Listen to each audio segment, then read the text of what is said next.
D'abord que je suis très heureux de pouvoir partager le micro avec toi pour ce soir parler de toi. Alors Narcisse Ducote peut-être, meilleur cocoteur de l'histoire que le radiocote n'ait jamais connu, sûrement. J'espère que tu es prêt Félix, car pendant ces quelques minutes, je vais te saucer comme jamais. Je suis tout oui. Alors la première raison pour laquelle Félicien Ness, si présent devant moi, est le meilleur cocoteur, c'est parce qu'il pensait toujours à moi quand il avait faim. Sa douce voix qui vient vous réveiller pendant le confinement à 12h30 en vous susurrant à l'oreille « Tu veux que je commande Uber Eats ?» Je vous dis pas, le meilleur réveil de ma vie. Alors, c'est peut-être ça la recette et je comprends pourquoi autant de jeunes demoiselles ont fini dans ces draps. Alors, la deuxième raison pour laquelle c'est le meilleur coloc, c'est qu'il vient pas de ces endroits puants et sales qu'on appelle campagne ou province. Bah non, Félix, il te le répétera sûrement souvent, il vient du Béoué. Et quel est le sport roi du Brabant wallon, Félicien ? Le hockey, je suppose, le golf, le tennis. Le hockey sur gazon.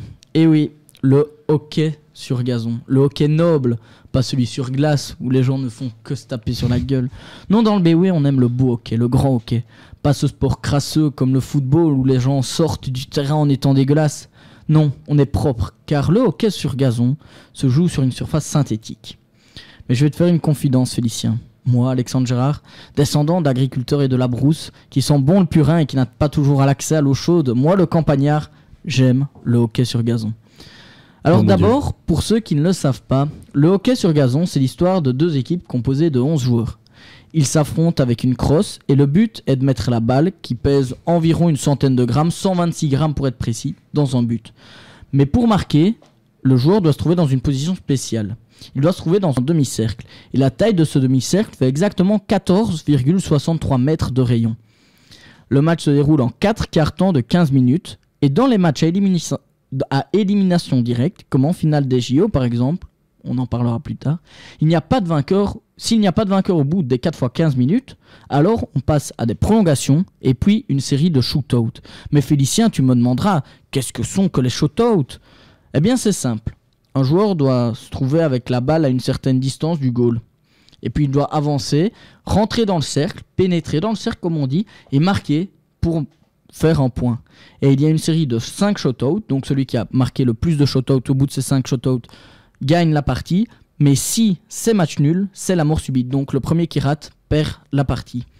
Alors les grandes nations du hockey sur gazon sont l'Inde, les Pays-Bas, l'Australie et évidemment la Belgique. En effet, c'est peut-être pour ça que moi, le petit campagnard, mais qui est intéressé au sport, est fan de hockey sur gazon.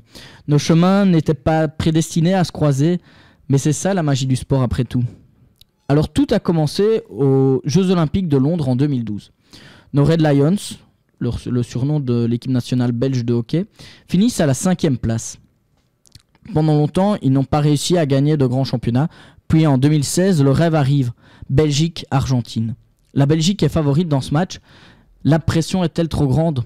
En tout cas, la Belgique perd sur le score de 4-2. Cette malédiction ne prendra-t-elle jamais fin ? Se demandent tous les fans de hockey du pays. Donc le Brabant wallon en l'occurrence.